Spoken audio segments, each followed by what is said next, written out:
Authorities at a government hospital in the Bengaluru city were in fact forced to postpone elective surgeries by 2 days due to a breakdown in the centralized air conditioning.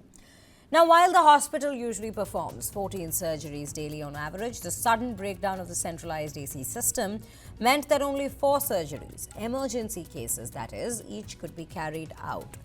The Bangalore Medical College Research Institute, the BMCRI Super Speciality Hospital, became operational back in 2012. Spread over 5 floors, it has 200 beds.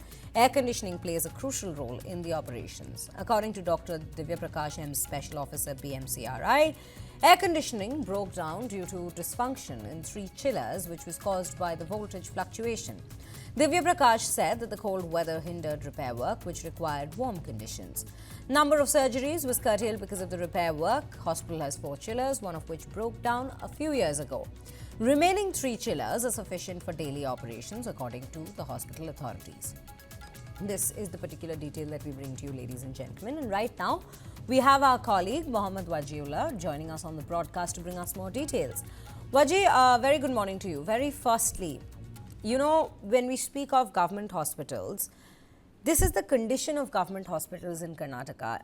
A chiller that has been not working, not in a working condition for years now, that has not been repaired, A.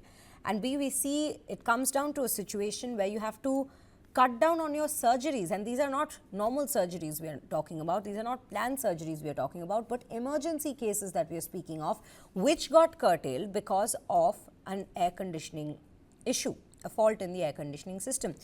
Help us understand what exactly is happening with the government hospitals in Karnataka at this point. Is there not enough funds for maintenance? Is there some lapse in the government hospital administration per se? What exactly is the reason behind such a big lapse in the system? Good morning to everyone. First we need to explain the idea of which institute that we are talking about. BMCRI, Bangalore Medical Research Institute, is not any normal government hospital. It's one of the biggest hospital, which has 5 big government hospital under that, which is Vani Vilas Hospital, Victoria Hospital, Minto Hospital, and the other 2 hospitals that are nearby. And now what we've learned is that the electricity has been an issue in these hospitals for not just 2 days, but for the last 5 days.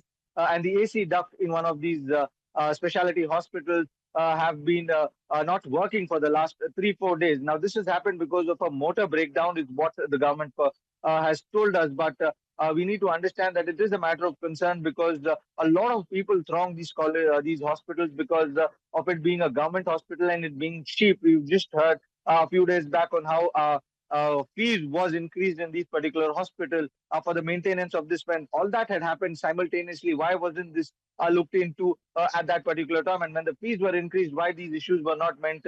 And why does it take 2 days for a government hospital to rectify their issues? Because as we speak, you will, if you see, these hospitals are thronged by hundreds of people who come not just from Bengaluru but from across the state, because these are hospitals where you get all the sorts of facilities.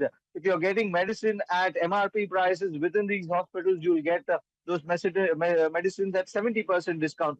So people throng to these hospitals. It's like your AIMS in Delhi. And if the AIMS is not working, it is going to be a crunch for all these people. And exactly on the same lines, the VMRC is not working, it is going to cause a lot of problems. Now, what we've learned is, like you mentioned, 14 to 15 surgeries happen on a daily basis. It's not been happening for the last 2 days, is what we've said. But what we've also learned is that electricity fluctuation is becoming a concern in these hospitals. And that is something that has been highlighted by the others in the hospital over there. And that is why for the last 4-5 days, there have been a lot of problems in these hospitals. Now we'll have to remain and watch how long will it take, because the government notification that has come to us saying that through a media report they've got light about this particular incident, and in another 2 days they will rectify. So we will have to wait and watch how many people will be suffering in the next 2 days just because we can't get a technical issue sorted. Right, Vaji, you know, this is the question that comes to one's mind at this point, a pertinent point that you have raised, and I'm going to circle back to that, which is a fee raise that we saw only a couple of weeks back. In fact, we were having a conversation about it, that what would this translate to on a daily basis, on an operational basis in these government hospitals. And right at the time of such fee raises taking place, we still see a government hospital of this stature still not having basic operational facility, basic facilities being operational in the particular institute. What does this translate to? What does this mean on the part of the government, which is in fact running these hospitals? Where are these funds going then at this point?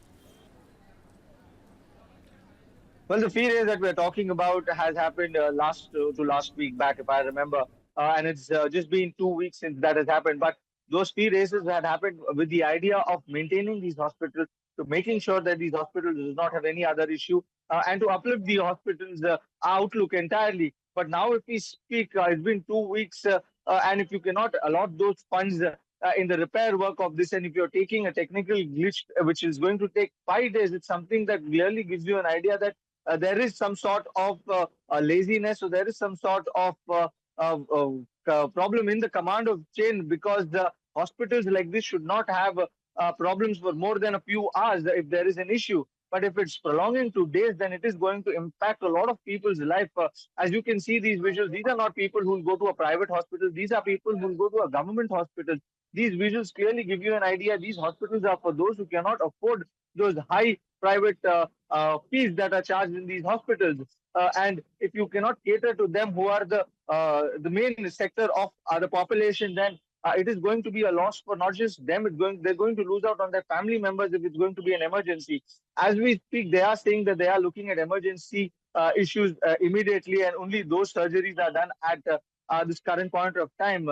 But if for 4 5 days you're having an electric issue, then it is concerning. Now we have to find out what are these funds that have been increased for are being used, because it's just been 2 weeks, and it will take time, because if a government hospital can take 5 days to rectify its electric issue, then the funds will at least take another 1 month for it to get materialized into these hospitals. So we will have to see what is going to happen in the next 2 days. How fast are the doctors and the authorities in this particular hospital going to take this matter seriously and rectify it?